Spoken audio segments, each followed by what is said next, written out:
कौ मैंने काली राति 11टा बेले बाण फुटाउले से तदंत परिसर भुक्त करा राति 11टा बेले बाण फुटेबार कौन जस्टिफिकेशन अच्छी?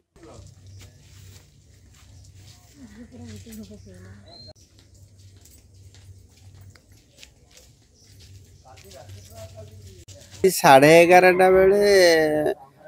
पिला माने गाँव रु पिला माने डाकिया पर घर को बाहरी देखला बेलू निआ हुतु हुतु जलुची आ से घर भितर पशिगलानी आउ 5टा गोरु बंधा होते घर भितर पशिला बेलू निआ उपरू खसी पड़ा और सब गोरु गाई सब पोड़ी नष्ट हो गला। किमिति तो आम निआ पूरा जलुवा अवस्था देखीचु तथापि अनुमान कराऊँगी बाण फाण रू आसि पारे काली काली पूजा थिला कहमी आ कौन जापर नहीं किमिति निआ लगे काली राति 11:30 बेले देखला बेलू हठात कि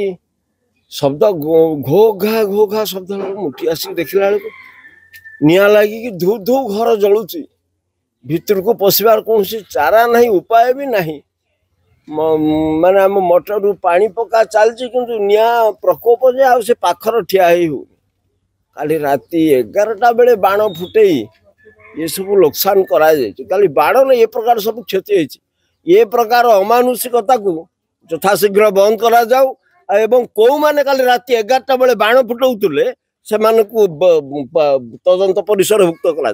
राति 11टा बेले बाण फुटेबार कौन जस्टिफिकेशन अच्छी? गाड़ी किनिबाको भाबुछंती ताले आसंतो कार बाजार जोटी आपनको मिलिबो लो प्राइस कार ठु आरंभ करी लग्जरियस कार्स 10,000 किलोमीटर पर्यंत वारंटी और अफोर्डेबल प्राइस रे औ हां एबे आपनकर फेवरेट कार बाजार रो सेकंड आउटलेट खोली जायछि ऑपोजिट ऑफ एसोटेक वॉल पहाड़ भुवनेश्वर ताले एबे लो प्राइस रे लग्जरियस कार किनंतो केवल कार बाजार रु।